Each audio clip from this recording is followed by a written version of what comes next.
안녕하십니까. 이번 저널 미팅 발표를 맡게 된 학부연구생 전규현입니다.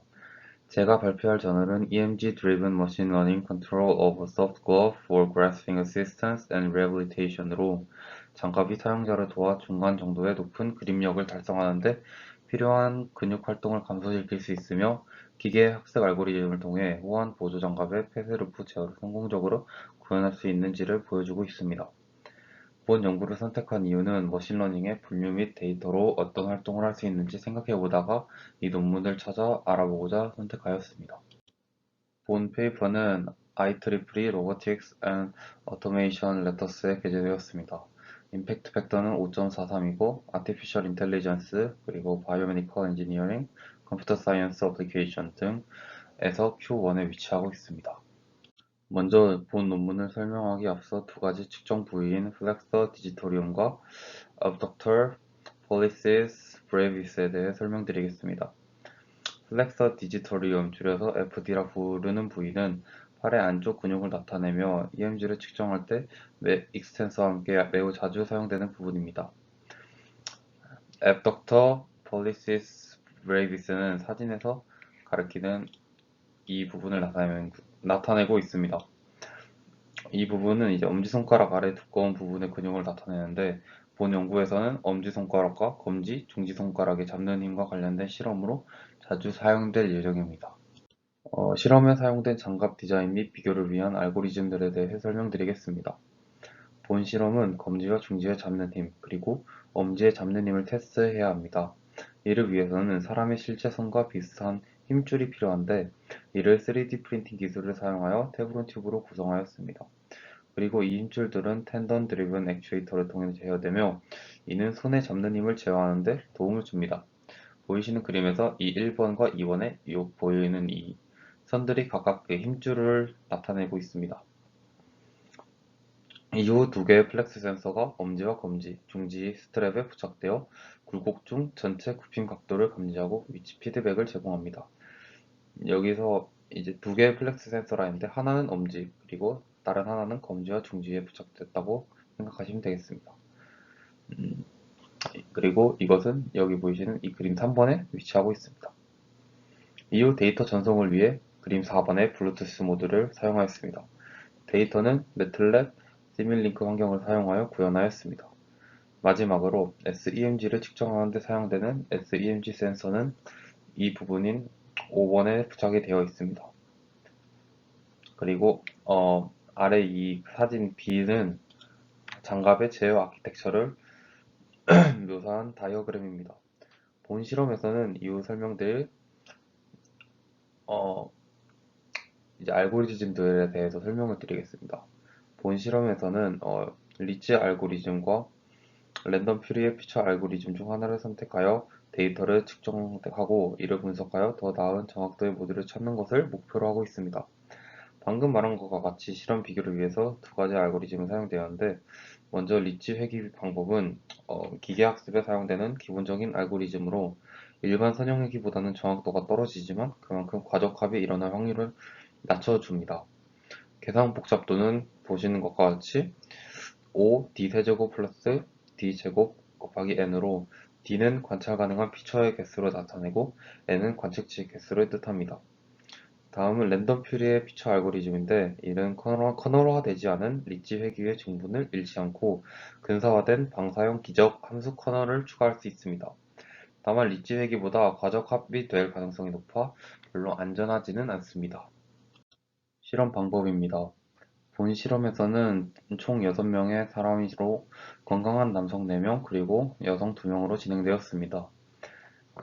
시험자들의 평균 나이는 26에서 27세, 평균 몸무게 80kg 플러스 마이너스 13kg, 그리고 모두 1.8m 정도의 키를 갖고 있었습니다. 먼저 장갑의 성능을 테스트하기 위해 본 저자는 맞춤형 설정을 개발하였습니다. 임피던스 컨트롤러는 타지 중에 일정한 힘을 생성하기 위해 구현되었고, 여기에 적어놓은 이식을 사용했습니다. 여기서 FH는 손잡이의 힘을 뜻하고, K는 강성 이득, 그리고 델타 R은 외부 및 내부 로터에서 얻은 동작 범위, 그리고 C는 강성 이득의 역수에 해당되는 컴플라이언스의 이득을 뜻합니다. 본 실험에서 모든 이득은 이 실험에서 일정하다고 가정하였습니다. 실험을 진행하기 이전에 언급하였던 두 가지 제어 알고리즘은 별도의 테스트에서 얻은 공통 데이터 세트에 의해 미리 트레인드 되었습니다. 이후 이것을 베이스로 FH는 0부터 15n까지 5씩 늘려가며 대상 레이블과 연관지었습니다. 데이터셋은 1000Hz로 샘플링되었고 자급 시간은 10초 그리고 5회 반복되어 목표 힘당 총 5만 개의 샘플을 획득하였습니다. 이 그림은 이제 실험의 전체 설정에 대해 보여주고 있습니다. 실험은 장갑의 도움 없이 리치 회귀, 랜덤 퓨리의 기능 알고리즘 총 3가지 조건에서 반복 실험되었습니다. 흰 단계와 조건의 순서는 참가자의 전체 평균을 낼 때 순서 효과를 설명하기 위해 각 참가자의 조건에 대해 무작위 배정되었습니다. 위 그림에서 보이시는 이 선은 목표 도달까지의 그 힘 정도를 나타내고 그 손잡이의 힘 잡는 힘이 세질수록 이 바가 이렇게 상승하게 됩니다.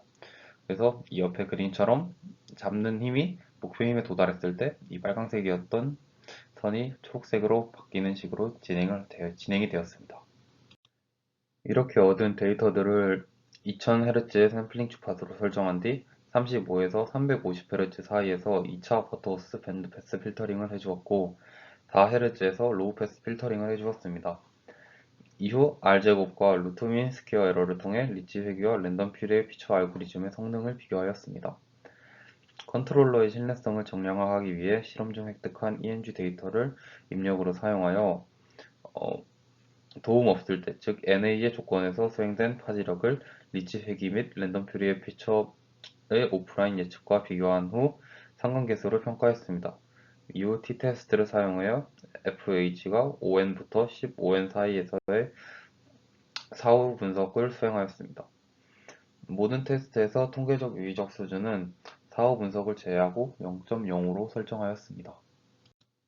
결과입니다. 우선 두 알고리즘 모두 예측 정확도가 좋았습니다. 여기 보이시는 이 그림은 각 타겟팀에 대한 R제곱 스코어를 나타냅니다. 보시는 것과 같이 이 빨간색이 리치 핵이고 파란색이 랜덤 퓨리의 피처 알고리즘입니다. 보이신 것과 같이 이 두 사이의 정확도가 5% 정도의 차이가 나는 모습을 확인할 수 있었고 잡는 힘이 커지면 커질수록 두 모델의 그 정확도 차이가 더 커지는 것을 확인할 수 있었습니다. 아래 그림 B의 루트민 스퀘어 에러의 경우 모델별 목표 힘에 대한 값을 보여줍니다. 리치 회계로 측정한 결과에 비해 랜덤 퓨리의 피처로 측정한 결과에서 힘을 더 많이 써야 한다는 것을 보여주지만 전반적으로 비슷한 값을 보이고 있습니다. 그리고 마지막은 실제로 측정된 힘과 비교하여 각 태스크별 대표 플롯을 보여줍니다. 여기서 이 8초에서 이 10초 부분에서처럼 두 모듈 모두 눈에 띄는 불안정성을 보이는 것을 확인할 수 있습니다. 이는 정지마찰이 존재하여 사용자의 근육에 의해 가해지는 힘이 다소 변경되더라도 메커니즘이 정지 상태를 유지하게 한다는 것을 알 수 있습니다. 그리고 이 다음 결과는 전체적으로 두 알고리즘 모두 작은 어떤 딜레이를 보여준다는 것을 알 수 있습니다. 여기서는 FD 상태에서의 딜레이를 보여주었는데 리치 회귀의 경우 0.2초 정도 그리고 랜덤 퓨리의 피처의 경우 0.28세크 정도의 딜레이를 확인할 수 있었습니다. 마지막으로 두 모델 모두 중간 수준의 힘 파악 동안 인간의 근력을 보조해주는 것을 나타냅니다. 그래서 이 그림 A는 서로 다른 힘 단계에서 목표 파지력에 도달하는 동안 일반적인 참가자의 근육 활동을 5회 반복에 걸친 평균으로 나타내고 있습니다. APP를 보면은 참가자가 목표 힘에 도달할 때 처음 25% 동안 근육의 노력이 감소하는 것을 알 수 있습니다. 또한 랜덤 퓨리의 피처 알고리즘과 NA의 추세가 비슷하다는 것을 확인할 수 있습니다. 마찬가지로 그림 B에서 APB의 정교화된 SEMG 활동 사이에 상당한 감소를 발견할 수 있습니다. APA 근육의 경우 마찬가지로 두 모델은 FD에 대해 동일한 보조를 제공하였으며 FD 활동 정도가 30인 가장 낮은 힘 단계인 5N에 대해서는 보조가 없는 조건과 유의미한 차이를 보여주지 않았습니다. 본 실험을 통해 두 가지 예측 알고리즘 모두 성능에 큰 차이 없이 가해지는 힘을 적절히 정확하게 추정한다는 것으로 알 수 있었습니다. 또한 두 모델은 타임 리스폰스에서 큰 차이를 보이지 않았습니다.